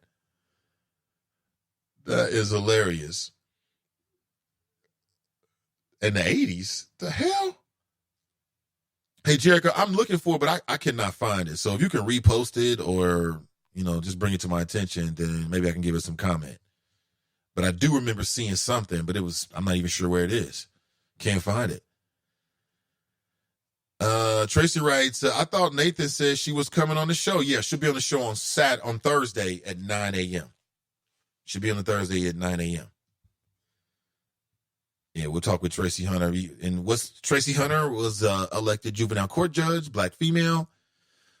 She eventually was endorsed by the Democrat Party, and after she took the job, the Republican Party put a lot of pressure on her, and she had a lot of issues with the media. There was a high-profile case of several young black men. And see, this is where you got to bring it all the way home with Tracy Hunter, and this is where it takes people to have appreciation for what went down with Tracy Hunter on some level. So let me just give you a different way of looking at it. So right now we've been talking about the Central Park Five. And everybody who's watched that series is like, oh, man, what they did to those boys was wrong. Nobody along the way did anything to help them. Well, then you got Tracy Hunter. And we had what could have been our very own version of the Central Park Five, kind of, because really what makes that story is that these young men didn't do anything wrong.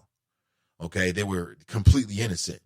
Well, there was a case that came from Cincinnati many years ago that Tracy Hunter was involved in. And I'm going to ask her about the Central Park Five in relationship to the case that happened in North College Hill.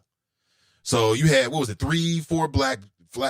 young black men, young black boys, and they ended up physically abusing and beating up a white male. And they beat this guy up pretty bad. And then when they beat him up, they said, then when they were asked as to why they did it, they said they did it because they were bored. I think it was like 6 teenagers, right? Said they were bored. This goes back to 2013, 2014, okay? And you had it was automatically black and white. It was automatically black and white because the perpetrators of the crime were black. And then the victim of the crime was a white male. Now, I stand by what I said. I don't know what this guy did, but he didn't deserve what happened to him. I mean, they beat the shit out of him, as you might say. They were all like 15, 16 years old. And the white male's name was Pat Mahaney, right? And 6 teenagers beat him up. They beat him up back in August of 2012. They beat him up until he lost consciousness. And they kept on beating him up. And they probably would have killed him, but neighbors called the police. That's how badly they beat him up. I don't know if he used the N-word. I don't know if that makes a difference. I don't know, whatever. Now, as soon as that happened, automatically, conservative radio went on full tilt. These boys got to be brought to law. There was a big, big thing about it. And Tracy Hunter was the juvenile court judge. And she decided as to what happened to these young men. And she didn't go as hard. She was far more lenient than some people thought she could have been. Now, this to me is kind of similar to what's happening with the Central Park Five in the sense that if you watch the video, everybody's wondering, where are the adults? Where is the justice? Okay? So you got this black female who runs for judge, and she's like, look, we're not going to shackle the teens, and we're not going to overly incarcerate them if necessary. We're going to show a little bit more leniency. We're going to bring a different style. And because of that, I think that publicly, a lot of people didn't like her. A lot of people didn't like Tracy Hunter after she did that. She took a lot of heat. I remember I was getting my car serviced. I was way out of where, the car was purchased from out in Charlotte County. And I'm sitting in the service center as they're working on it. And, the service center is like a lot of service centers. They got a TV in there. They got, different plugins for your USB devices. They got Wi-Fi. They got vending machines. And I'm sitting in there. And there were 2 gentlemen older than me, white and black, one white, one black. And they're sitting there talking about Tracy Hunter. And the white guy's going in. He's going in. This is what she deserved, who she thinks she is. He's from North Carolina, the North College Hill. And I just had to interject. You know that. I can only stand so damn much. Try to be quiet, but he was saying things that factually were not correct. So I interject. And the way I look about it is, if you're talking about like that around other grown folks, then you open yourself up to somebody to comment. It's just what it is. And they listened and went back to their conversation like, who the hell is this guy? Shut the hell up. And that was it. But it was a lot of tempers about this.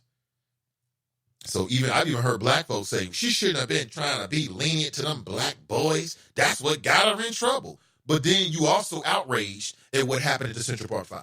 You can't have it both ways. You say you want black, you outraged at the injustice at Central Park 5, but then when you get black professionals become judges and juvenile judges and then start to make decisions that are not just throw them in jail and throw away the key, you don't want to support them. You don't want to support them. So I think there are some connections between the Tracy Hunter story and Central Park 5 in the sense of, justice for, African-American youth that's caught up in the system. That's one way of looking at it. What do you think?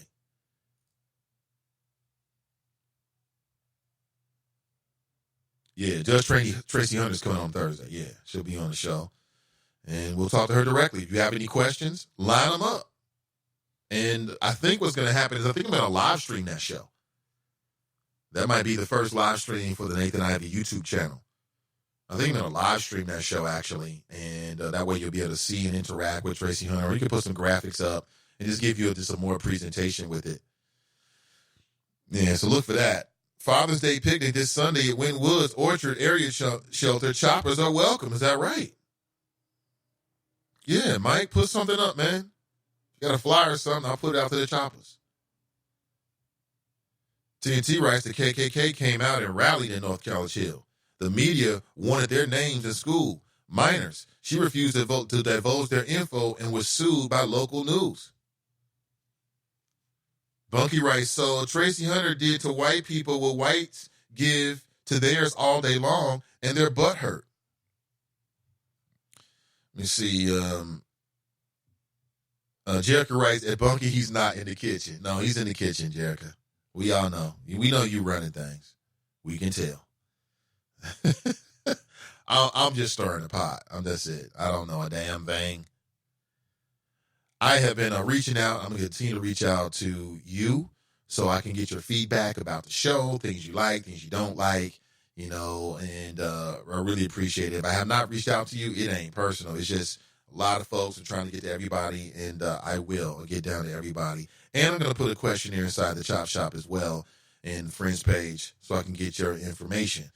So I'll put it out again, and then it looks like we are narrowing it down. I'll put it out again for the CCW class. And if I've gotten everybody's feedback, I'm only saying this to people who have not reached out to me.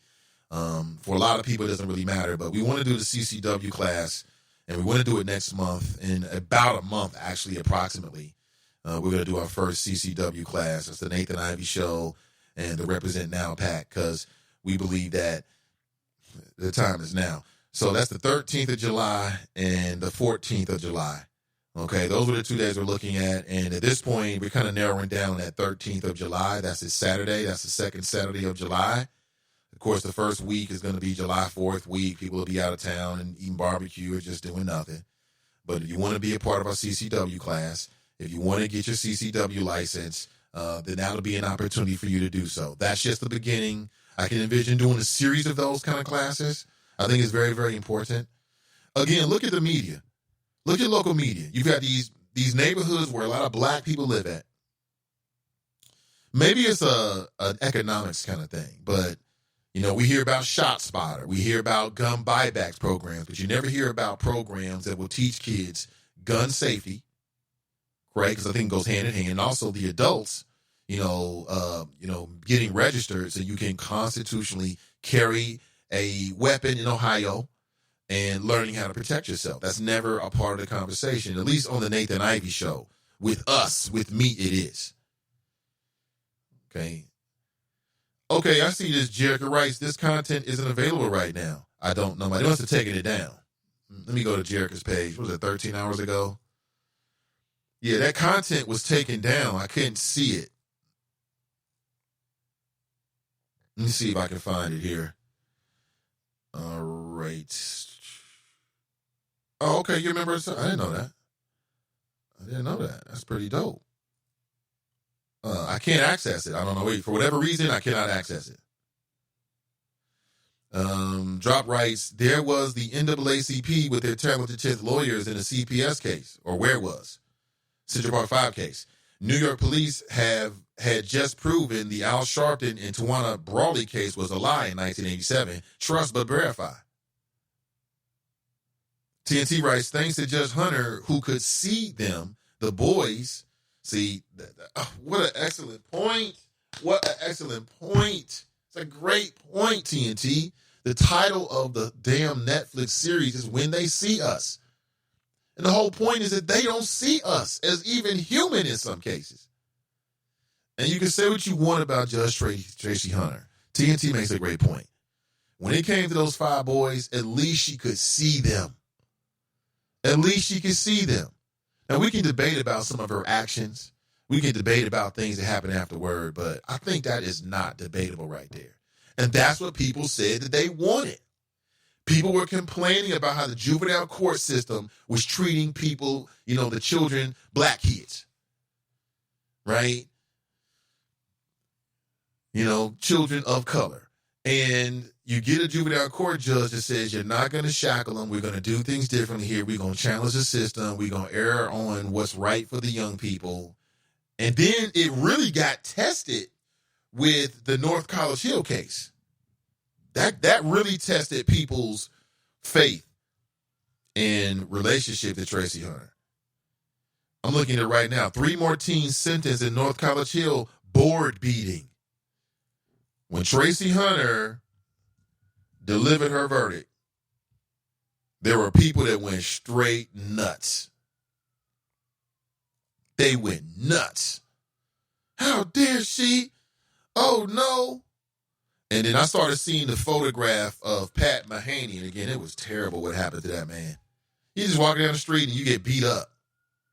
And not just beat up, but, he had internal bleeding. Apparently, he was bleeding heavily. He was unconscious.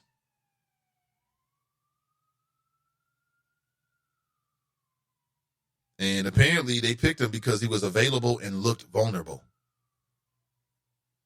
He just looked vulnerable. It was a terrible case. Terrible.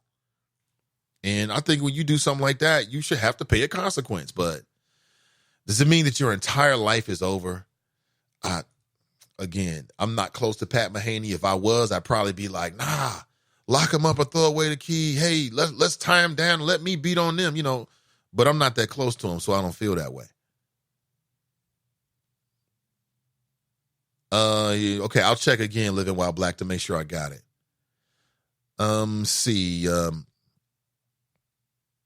Drop, you got me interested. Was you Ricky Ross connected? What? Folks really need to pay attention to these investment companies buying up properties. I found out yesterday how much money my mom could have gotten when she sat on her Madisonville home. Yeah, I've had those conversations with the family too. Yeah. Tracy, as I drive to the city, I see all kinds of developments happening in Madisonville. It's funny. I was just driving through Madisonville over the weekend, as a matter of fact. True story. And as I was driving through Madisonville, I noticed that they've got a whole new, on one side of the street there, they've got a whole new line of development, new houses coming in. Madisonville, every neighborhood in Cincinnati is up for grabs. Every neighborhood is up for grabs. Every last one of them. So I agree with you completely. I found out yesterday how much money, I think I read that. She writes, thanks to Judge Hunter, who could see them, the boys just graduated college and have had no more run-ins with the law. The results she intentioned for juveniles to never encounter adult prison. They literally had to move out of Cincinnati. Right. That's a great parallel right there. The Central Park 5 case to the North College Hill case. In the sense of, are these juvenile judges actually seeing these young people who might have made some mistakes? Depending on your mistake, that varies your consequence. But I don't believe that if you're a minor and you commit an offense, depending on what it is, because some qualify you as an adult, but it's like you're not irredeemable. You still have a chance to go on with your life and do some great things. You got every opportunity to do that. It can happen. And so I'm so happy to hear that about these young men, because I remember I was on the air fighting a good fight. And it was black folks too that I had to argue against. These thugs, lock them up Yeah. There was thugs. Man, she said the KKK, I've forgotten that. Man, people was willing to form, they was trying to form Voltron on these young people.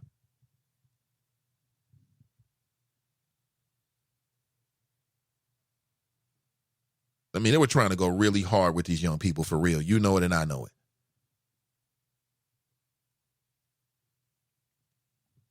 And Judge Hunter said no. Now, if that matters to you, it matters. If it don't, it don't. Let's move on here. Got just a few minutes left here. Ayana writes, how much is the class? The class is going to be, well, if we can get at least 15 people, and so far I think I've got, let me double check. I think we got at least 8 so far. But if we can get 15 people, then it'll be $65 per class. But they're willing to work with us. And the commitment will be from 10 a.m. until about 5 p.m., Ayana. And we're looking at July 13th. Okay, it's time to represent for ourselves and for our families and for our community. It's time to represent now. And so we definitely want to be a part of this and put it out there to the Nathan Ivey Show listeners, to all my listeners who have not got their CCW classes or CCW license. And I think the wifey might be involved with that class as well. I'm not sure. If not, I see this as the beginning of a series of classes. But we want to offer this opportunity right now and get the ball rolling. So I really want to get as many people to be a part of that class as possible. And for all the people that's reached out, I've got your information. I got you down. And so we're looking at July the 13th. You know, some people go to church on Sunday. I want to be sensitive to that. And I know like a Saturday, like, dang, I could do a lot with a Saturday. But, you know, in those hours that we spend together, we literally could be saving our own lives. You literally could be saving the life of your family member. So that's a way of looking at it. If the time frame works, great. If it doesn't, again, we are going to do it again, I believe. And again, we also want to move into some more tactical training because we got folks that already got their CCW lessons. And what does that mean? That means I want to go out with you on a regular basis and go out to the shooting range. Okay. I want to work with instructors, and I'm looking more favorable to black instructors. That's just me. And who can give us the type of training that can prepare us, and they have the kind of access to the kind of facilities where we can get a little bit more tactical as well. You know, now all of this comes with perhaps a cost, but again, the more people that are a part of it, you start to get group rates and things like that. So we want to move on that right now. We want to do this now. Okay, and if you're interested, the door is open for all of my listeners. And the door is open. And the money does not go to me. The fee will go directly to the instructor. He's using the Cash App. He's got some other ways as well that have become very popular ways of transferring cash, maybe PayPal and, you know, different ways like that. And the idea is that we want to get the registration fee at least 1 week before the event.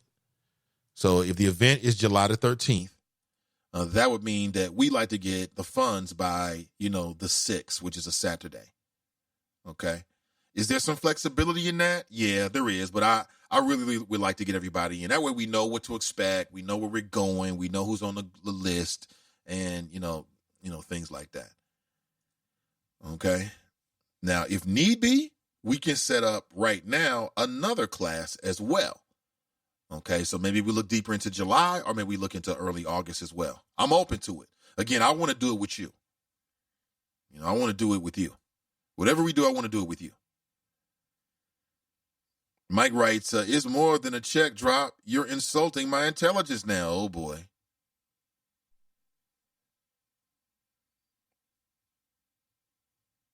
I got a working title for your screenplay drop. MP, My Life as a Bootlicker. Oh, my gosh. Nate, you are proving my point. The Central Park 5 movie was made to get people, white and black, to get fired up to put Democrats back in the White House.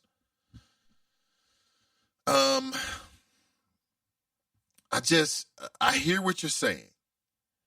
And I understand the timing of it. But again, I can't contradict what you're saying. I don't have any evidence to say that this wasn't some kind of Democrat plot. But you don't have any evidence to say that it is. And I think the timing of it was because, and again, I heard Ava DuVernay. She was on with an NPR show last weekend. I sat in the car and listened to the entire interview. Like I said, I am a fan of talk radio. I am a fan of media and what other people do. I give props to folks, whether it's a like or a comment, whether they're connected to what I'm doing or not, just because that's just who I am. And so I'm listening to it, and she talked about it, and the production schedule was not, from what she said, it wasn't hinging upon the election per se. But at the same time, they understood they wanted to raise awareness, understanding that the elections are coming up. So, I think it was drop. I think that any good media, really good media, has substance to it. And I think that, and also intentionality. And I think that it's substantive, and it's also put out with the intention of raising people's awareness about the criminal justice system. Now, if that makes people favor the Democrats, that ain't the Democrats' fault. That's the Republicans' fault. The Republicans should put themselves in a position where people see them as criminal justice system reformers. But the Republican Party hasn't done that. Or have they? I could make an argument that maybe they have, with some initiatives, that have come from the Republican Party. So how does that send people to the Democrats? There's nowhere in there where they say vote Democrat.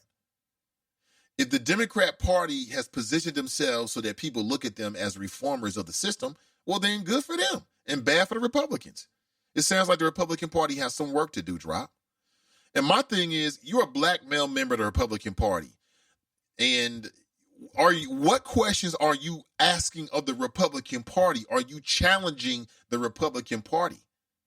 I mean, it's easy to challenge people outside the party. That's easy. It would be more difficult, Drop, for you to take, your flows and that lens and turn it inward and say, hey, if I'm affiliated with this political party, what are they doing for black people? What are they doing for criminal justice? I think that would be a better way. I think that would be a more practical application of your immense and awesome analytical skills. That's what I think. Would you watch something other than Fox News? A war on anything is a scam. If it's just white males deciding what's best to solve the problem, I don't know.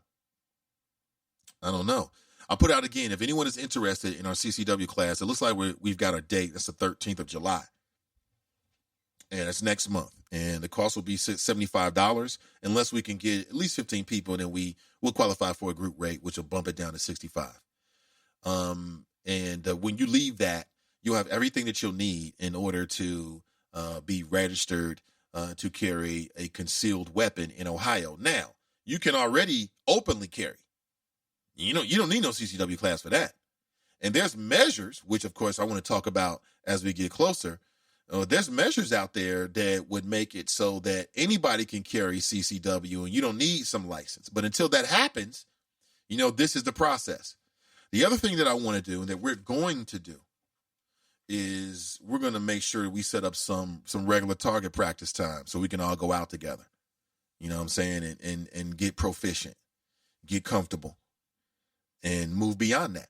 Because I have 2 children. I want to come home to my children every single day. I want to come home to my wife every single day. I love them. I love spending time with them. I like breathing. I like eating. I like being able to see. I love being alive. And anything that jeopardizes that is a problem. It's a problem. So maybe you don't have children. Maybe it's just you. Love you.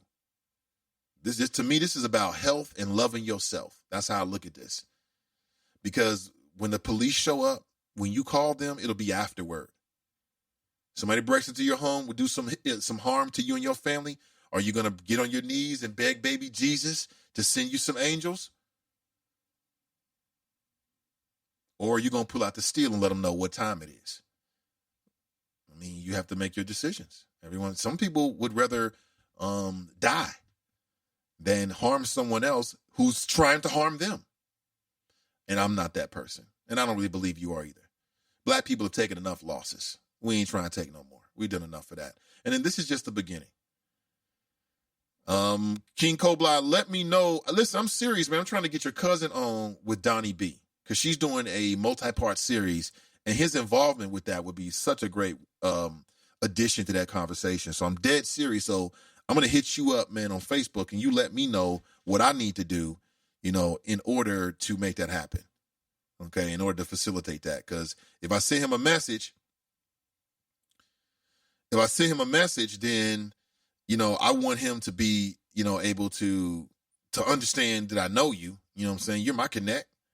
And, increase the chance that he can come on the show. That'd be great. And we just need about 10, 15 minutes of his time.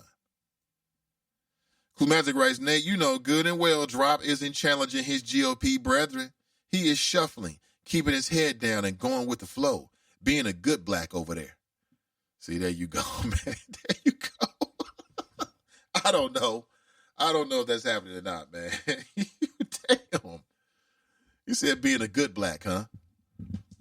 That's funny, man. I talked with an individual many years ago. It was the author of a book called The Good Black. That was the name of the book was called The Good Black. And essentially it was a black guy. Oh, okay. I sure will, Miss Sandra. I'll give you a call. It's Sandra Jones. Yeah, and I want to support black businesses. I want to, there's so many great things that are happening, and people need support. And I want to share, our audience, with them as well. So I will hook you up. I will definitely hook up with you and hit you up later on today, Sandra Jones. You know that already.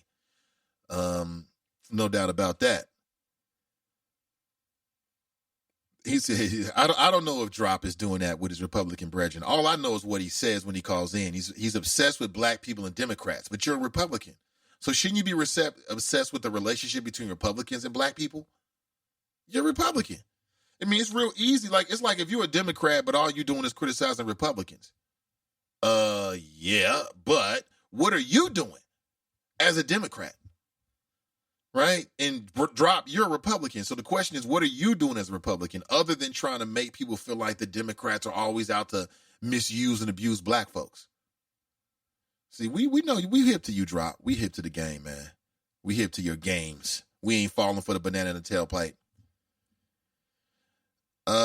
Send message, mention my real name to my nephew, Nate. He may reply faster. I'm sending him a text shortly. California just waking up. Okay, thank you. I appreciate that. Yeah, that would be a great addition to that conversation. And I really appreciate you doing that. I really do.